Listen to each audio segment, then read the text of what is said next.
I'll be your server this hour, Andrew.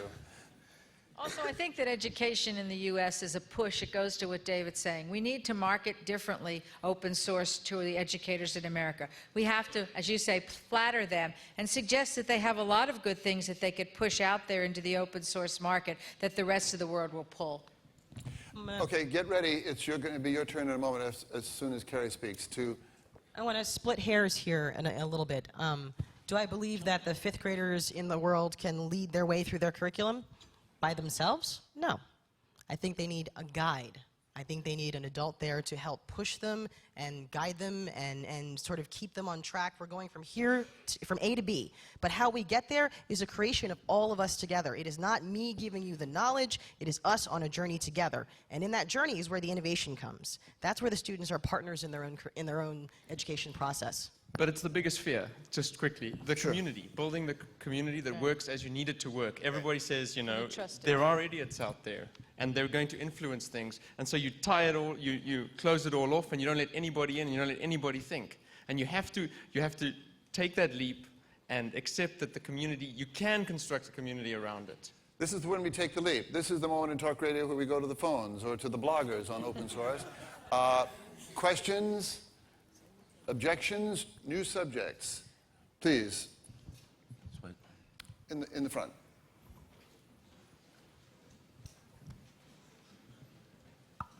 Well, I've lived all over the United States, and I've been involved in a number of different communities, and a lot of communities are doing lots of wonderful things with technology, and they've been willing to tax themselves to pay for it. So in New York, why aren't people willing to tax themselves to pay for these things?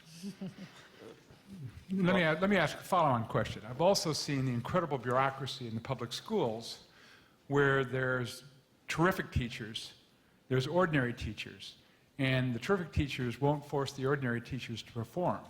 And they're willing to get by with, you know, terrible mediocrity. You know, I, for one, am not sympathetic at all because I don't see the communities doing anything to help themselves. That's actually not complete. I mean, in New York City, as a matter of fact, a coalition of parents and teachers got together and sued New York State and got a ruling for $2 billion to be pumped into the New York City public school system. Unfortunately, it's been tied up in appeals and it hasn't come through, but there are parents who are trying to get more money. The problem is that for too long we have been told that public education is a failure, and it needs to be, the only way to succeed is for it to be competed with charter schools or with vouchers.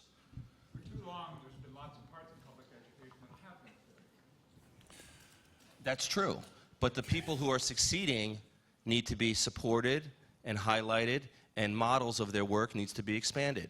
And we need to drive the open source community, to drive the community that's not within the bureaucracy to participate.